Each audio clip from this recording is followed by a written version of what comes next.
Nós vamos conversar agora como é que você pode incluir as frutas na sua vida. A Amanda, que é nutricionista, está conosco. Seja bem-vinda, Obrigada, Amanda. Pamela. Tudo bom? Tudo ótimo. Muitas pessoas falam assim, não vou comer um doce, vou comer uma fruta. E aí comem 2, 3, 4, 5 porções de fruta. Será que pode? É sobre isso também que nós iremos conversar. Perfeito. É muito importante, né? Porque hoje tem muitas dúvidas sobre comer frutas ou não comer frutas. E eu vejo pessoas, às vezes, eu não vou comer fruta porque fruta engorda. Mas a gente precisa do sabor doce na nossa vida também. E aí a pessoa fica colocando coisa de açúcar. Então é melhor a gente escolher doces à base de fruta, que a gente depois vai falar disso, do que ficar sem comer frutas. Vamos começar por aqui, que é a questão do índice glicêmico dessa fruta, porque nem toda fruta é igual a outra. Explica um pouquinho isso pra gente. Perfeito. O que acontece, Pode trocar Pamela? de lado. Por exemplo, eu fui gordinha de adolescência. Aí era comum a gente cortar uva, manga, banana, melancia, tá? Por quê? Porque essas frutas, elas elevam o índice glicêmico. Mas a minha visão de nutricionista é que a gente não precisa cortar elas. Por que é o alto índice glicêmico? Que ela aumenta o teor de glicose mais rápido quando a gente mede a velocidade no sangue, quanto você recebe de glicose.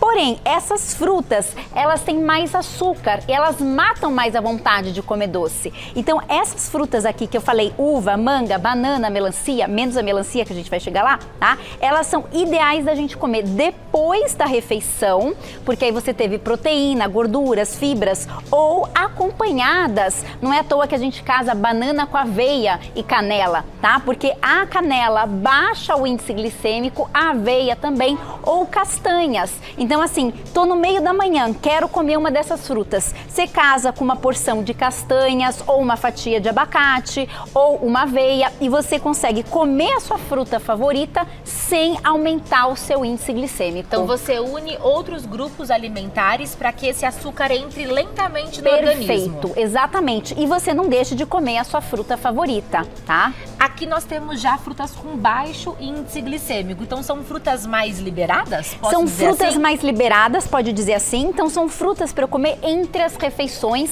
que não vão elevar. Qual que é o problema de eu elevar meu índice glicêmico? Quando eu elevo ele acima da quantidade que ele deveria, tá? Eu tenho uma queda muito rápido por conta da ação da insulina e aí me dá cansaço, indisposição, vontade de comer doce, tá? E eu posso favorecer com excesso de insulina a gordura abdominal, tá? Então eu preferi frutas de baixo índice glicêmico nos intervalos, então lanchinhos eu tô falando, é uma boa pedida. Principalmente todas as frutas vermelhas, então a gente tem aqui morango, mas eu teria mirtilos, framboesa, amoras, tá? Cerejas, maçã e pera também são de baixo índice glicêmico, abacate, o coco, né? Então essas frutas aqui são para os intervalos. E isso não quer dizer que elas são menos calóricas, é só que elas são absorvidas mais lentamente. Perfeito. É isso? Elas não vão modificar o açúcar do sangue. Perfeito. Porém, algumas, assim, as frutas vermelhas são menos calóricas, tá? Agora, abacate e coco já não é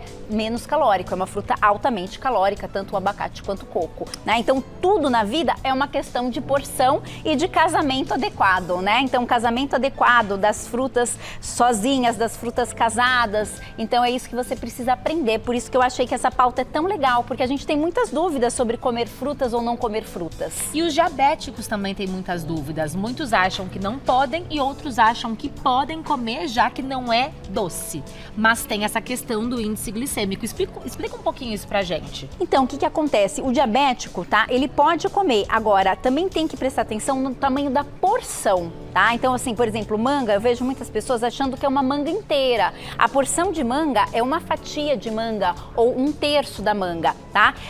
Quando a fruta é grande, tipo assim, a porção é metade. Se for aquela maçãzinha menorzinha, aí você come uma unidade, tá? O avocado, a porção é meio avocado, tá? Agora, o abacate, vamos colocar assim, tipo 2 colheres de sopa. O morango, essas frutas assim, de 8 a 10 unidades, 5 se ele tiver aquele morango enorme, por exemplo, 5, 6, tá? E a uva, uma porção que caiba assim na sua mão, por exemplo. Então as pessoas erram muito na quantidade do estímulo de açúcar que elas comem de uma vez só. E quantas porções de fruta fruta uma pessoa deve comer? No mínimo 2, no máximo 4, tá? Existem algumas controvérsias nisso, mas eu acho que 2 a 3 porções de fruta no dia são muito bem-vindas para você diminuir a vontade de comer doce, para você alcançar a taxa de vitamina C, a taxa de minerais importantes como magnésio, potássio, né? Agora venha pra cá que vamos falar sobre as frutas depois do almoço, e aqui tem uma proposta de desafio pra mim e pra você, porque não me deram a resposta. Qual porção dessas é a correta para que a gente coma depois do almoço, depois da refeição? Então seria abacaxi e mamão ou melancia e melão? Eu acho que... deve ter uma pegadinha aqui. Eu vou no óbvio, mas suspeito que eu esteja errada. Vamos colocar que seria então o melão e a melancia, e o abacaxi e o mamão estão por fora disso.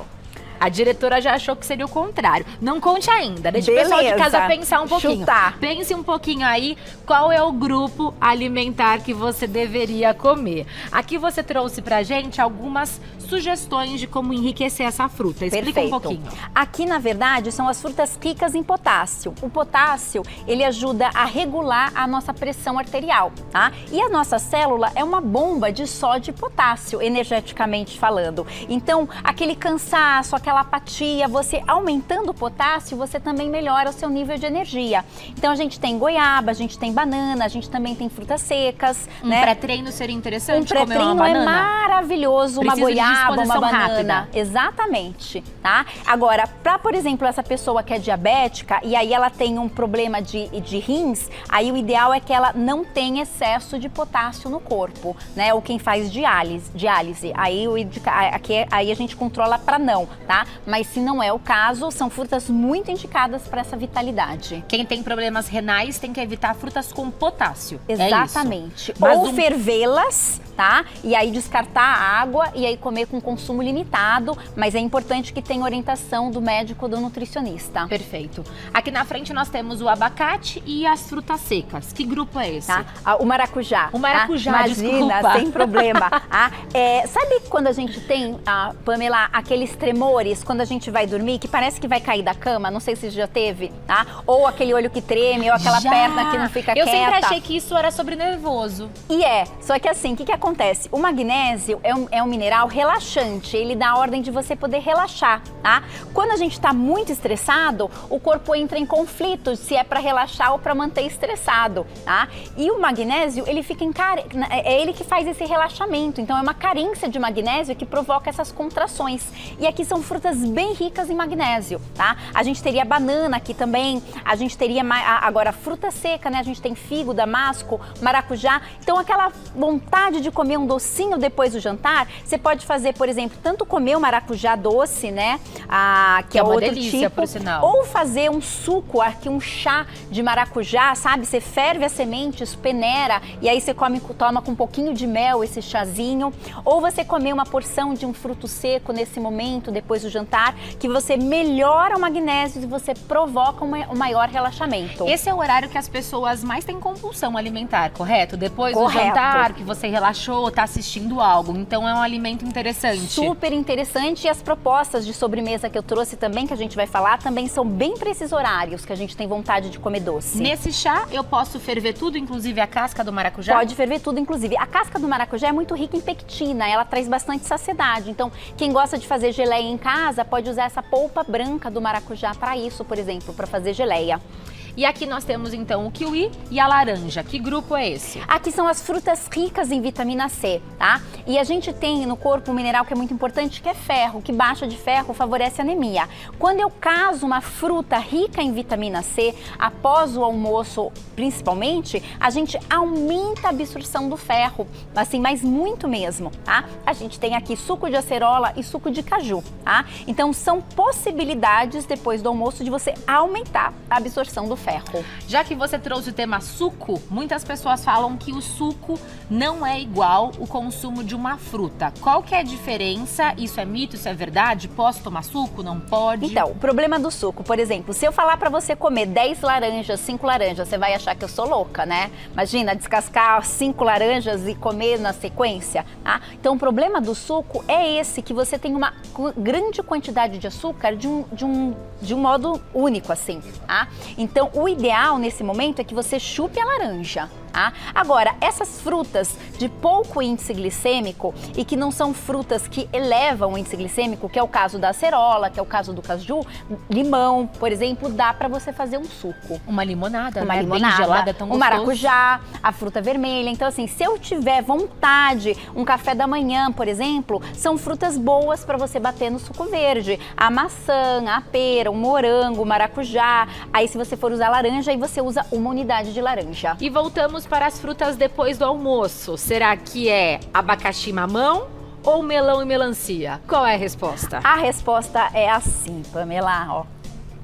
Você jura que Eu juro. mamão depois do almoço? Mamão depois do almoço. Aqui é o seguinte, essas frutas aqui, melão e melancia, elas são extremamente alcalinas. Então, elas dificultam, elas tiram a acidez do nosso estômago. E a gente precisa que o estômago esteja ácido para poder digerir, absorver melhor, tá? Então, aqui também são frutas para intervalo ou para pré-treino. Melancia é um excelente pré-treino, ele aumenta o óxido nítrico. Mas é uma fruta de baixo ou de alto índice Ela glicêmico? é uma fruta de alto índice glicêmico, mas se você for fazer atividade física na Tudo sequência, beleza, tudo bem. E o abacaxi, é verdade que ele diminui, ele faz com que o nosso corpo filtre melhor os alimentos, a gordura, essa história de depois de um churrasco, uma fatia de abacaxi? Exatamente, por isso que são frutas para depois da refeição. Tanto o mamão contém a papaina, quanto o abacaxi contém a bromelina, que são enzimas que melhoram a digestão. Então, esse casamento do abacaxi depois de um churrasco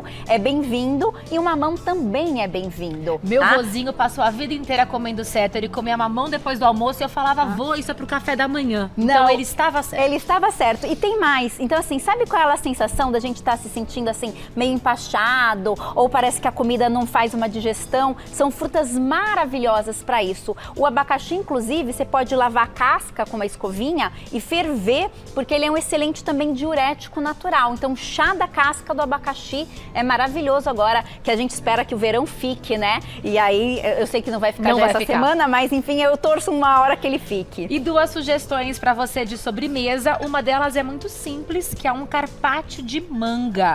Qual é a diferença de cortar bem fininha essa fatia? Então, a diferença de cortar bem fininha essa fatia é que, por incrível que pareça, aí tem uma porção. E dá uma sensação demais, não dá, de Pamela? quantidade, de com quantidade, certeza. porque é muito importante quando a gente faz uma dieta de emagrecimento, tá? Que a gente tenha essa sensação de saciedade, ou como eu chamo de que seja suficiente. Então, às vezes eu sei que cortar uma fatia assim parece muito pouco. Agora, você põe um prato assim, você fala, uau, tô comendo bem. Tô comendo bem. E as raspas de limão, aqui elas trazem um sabor, depois você prova, muito especial, sabe? Então, carpaccio dá pra você fazer de abacaxi, dá pra você fazer de manga, dá pra você fazer de kiwi, tá? Você pode fazer de morango, imagina, você dá Delícia, 8 morangos. Uma quantidade grande. Uma quantidade grande. E aqui tá? nós temos uma fruta com iogurte? Não, essa é uma fruta com creme de leite vegetal, olha tá? só. Uma colher de sopa, lascas de amêndoa, tá? E é uma compota de maçã. Eu cozinhei a maçã com canela sem açúcar nenhum.